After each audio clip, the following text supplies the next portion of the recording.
Ako kasi niyo ako ganun eh, lalaban ako eh. Problema, may mga hindi pa dito metro, hindi pa mga sundalo talaga sa Panginoon. Hindi pa kayo mature.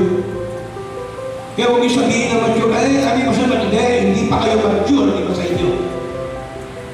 Kahit pinakain na kayo ng pastor ng mga matigimay na pagkain. Sa mga sa inyo, pinakamatibig ikaw, tignan mo kayo. Kaya nyo iwanan mga magulang dahil sa lalaki. Di ba kinadahanan kayo minsan ng mga ibang babae? Kaya nyo iwanan, pero pag sa Panginoon, hindi nyo kaya iwanan ng mga yan.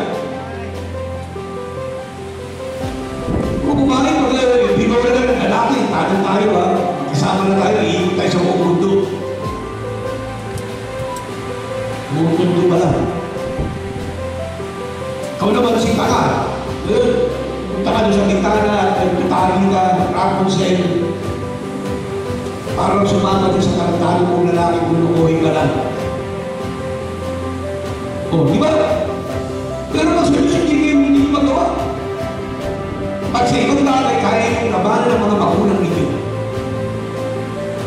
Nabuhay yung mga magulang ninyo. Pero pag sa Panginoon,